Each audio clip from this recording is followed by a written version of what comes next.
السلام علیکم ناظرین، مختلف ممالک کی چند دلچسپ چیزیں جن سے آپ محروم رہ گئے ہیں۔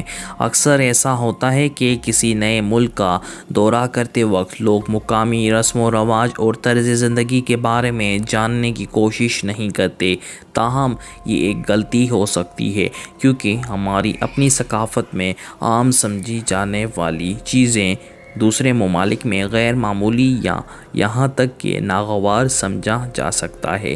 اس لیے ضروری ہے کہ جب بھی کسی دوسرے ملک کی سیر کو جائیں تو پہلے وہاں کے رسم و رواج ضرور جان لیں، جیسا کہ چند آج کی اس ویڈیو میں ڈسکس کیے جائیں گے۔ پردے بند نہیں کیے جاتے۔ کچھ یورپی ممالک میں ہالینڈ کی طرح آپ کو کھڑکیوں پر شاذ و نادر ہی پردے نظر آئیں گے۔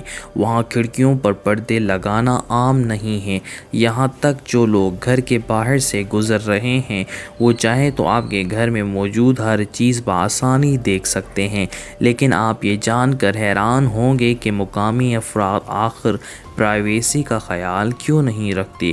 بات یہ ہے کہ ان ممالک میں لوگوں کا پرائیویسی کا تصور مختلف ہے۔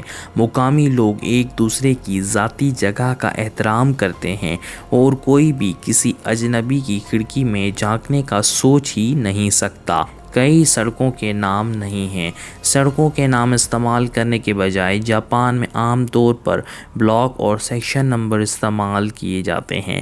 مثال کے طور پر کسی کو یہ کہتے ہوئے سنا جاتا ہے کہ میں بلاک 6 میں کام کرتا ہوں یا میں سیکشن 3 میں رہتا ہوں، تاہم نقشے کے ساتھ صرف چند سیکنڈوں میں ضروری بلاک کو تلاش کرنا نسبتاً آسان ہے۔ یہ نظام نقشے پر گلیوں کے نام تلاش کرنے سے زیادہ تیز ہو سکتا ہے، جو بڑے مغربی شہروں میں سیاحوں کے لیے پریشانی کا باعث ہو سکتا ہے۔ بانسوں پر کپڑے خشک کیے جاتے ہیں۔ جی ہاں، سنگاپور اپنے بے شمار غیر معمولی سیاحتی مقامات کے لیے مشہور ہے، لیکن ایک چیز ایسی ہے جو شاید ہر سیاح کو ضرور متاثر کرتی ہے، اور وہ ہے مقامی افراد کا اپنے کپڑے خشک کرنے کا طریقہ۔ سنگاپور میں لوگ اس کام کے لیے عام رسیوں کے بجائے بانس استعمال کرتے ہیں۔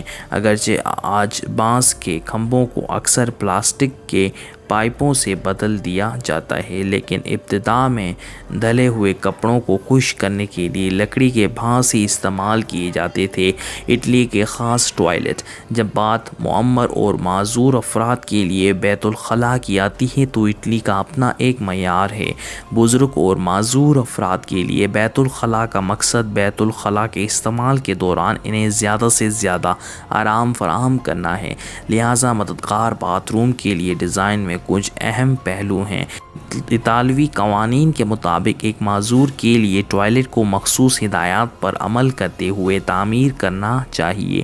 بیت الخلاء کے پیالے کو بائیں دیوار سے کم از کم 140 سینٹی میٹر اور دائیں دیوار 40 سینٹی میٹر کے فاصلے پر رکھا جانا چاہیے۔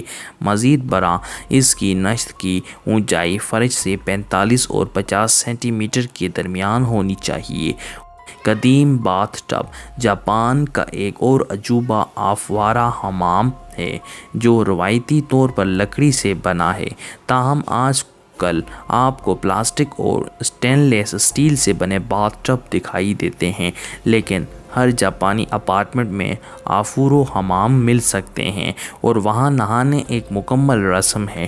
ایک شخص پانی میں چھلانگ لگاتا ہے تو یہ اس کے جسم کو کندھوں تک ڈھانپ لیتا ہے اور پھر اس لکڑی کے ڈھکن سے بند کر دیا جاتا ہے، جس سے پانی کو گرم رکھنے میں مدد ملتی ہے۔ لال سیاہی کا استعمال۔ جنوبی کوریا میں روایتی طور پر سرخ سیاہی کا استعمال کرتے ہوئے کئی شخص کا نام لکھنے کا مطلب ہے کہ اس شخص کا انتقال ہو گیا ہے، اس لیے سیاحوں کو گریٹنگ کارڈ پر دستخط کرنے کے لیے ایک قلم کا انتخاب کرتے وقت بہت محتاط رہنا چاہیے۔